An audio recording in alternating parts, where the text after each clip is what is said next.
पति चाहे रोगी हो, चाहे चांडाल हो, चाहे कोड़ी हो, कैसा भी हो, लिखा कि प्रत रोग बस जड़ मत हीना, अंत बधिर क्रोधियत दीना।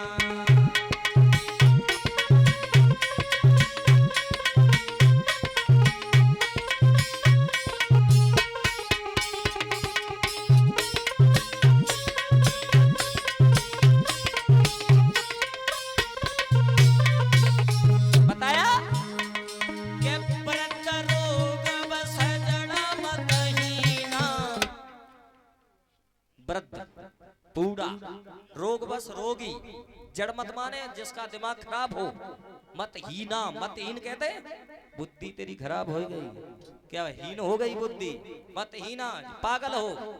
अंध, अंध माने होता है अंधा, बधिर माने होता है जिसको ज्यादा गुस्सा आती हो, क्रोधी, क्रोधमान, दीना। परीक्षित जी, दीन माने होता है जो गरीब हो, दीना।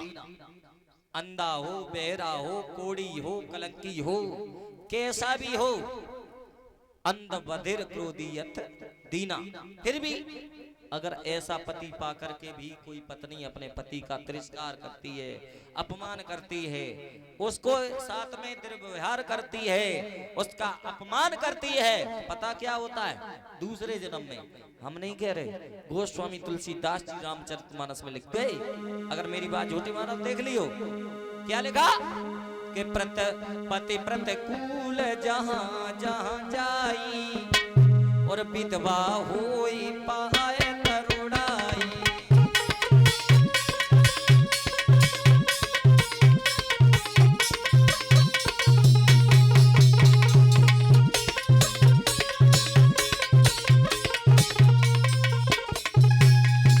बताया क्या? पति प्रतिकूल जहां जहां जाई, विधवा होए पाए तरुणाई।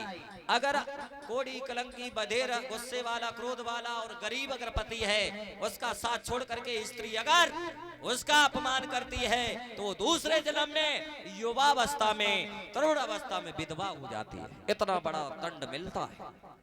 मैं नहीं कह रहा हूं, गोस्वामी जी लिख के गए, वही कह रहा हूं।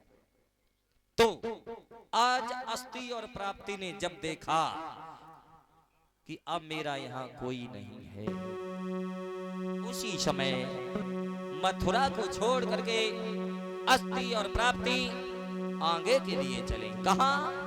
मगध देश के लिए, जहां उनका मायका था जरासंध के यहाँ बने। क्योंकि लड़की का जब ससुराल में कोई नहीं रहता है तो वो अपने पीहर को जाती है, अपने भाइयों के पास में जाती है, अपने माता पिता के पास में जाती है। क्योंकि सारी जिंदगी का जो सारा होते हैं वो माँ बाप और भाई हुआ करते हैं। अगर ससुराल में कोई नहीं तो अस्थि प्राप्ति आज मथुरा से निकल के एक रथ को हाँकने लगी, एक रथ में बैठ गई और रोती हुई आगे बढ़ी।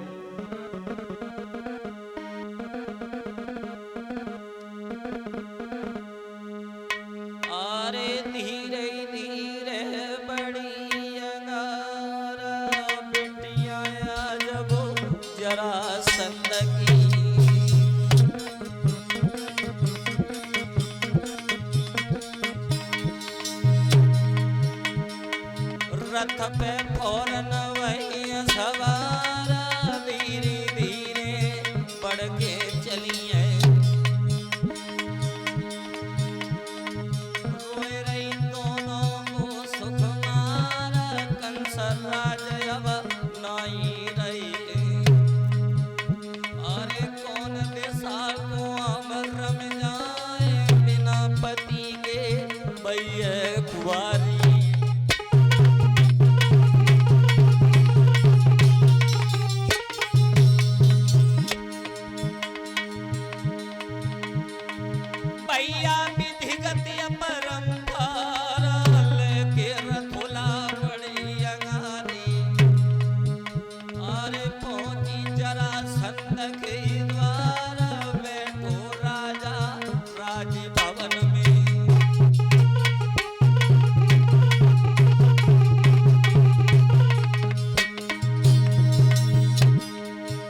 अरे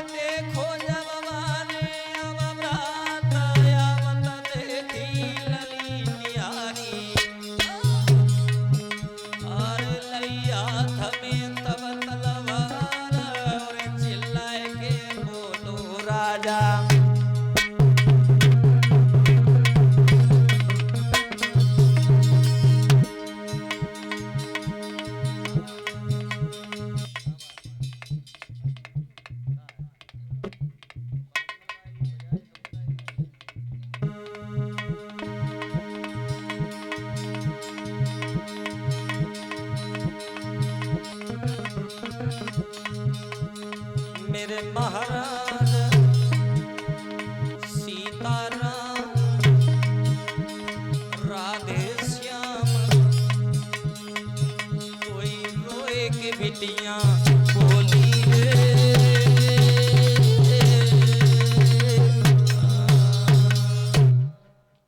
ध्यान रखना भक्तों, अस्थि प्राप्ति अज रथ पर सवार होकर के जरासंध के दरबार में पहुंची। जरासंध ने जैसे ही दोनों बेटियों को आते हुए देखा, आंखों से अश्रुओं की धारा देखी। जरासंध पूछने लगा, कहिए बेटियों क्या बात है, तुम इतनी व्याकुल क्यों हो, क्या कष्ट है तुम्हें? जरासंध की बात सुनी, कहने लगी, पाप क्या तुम कह रहे पिताजी?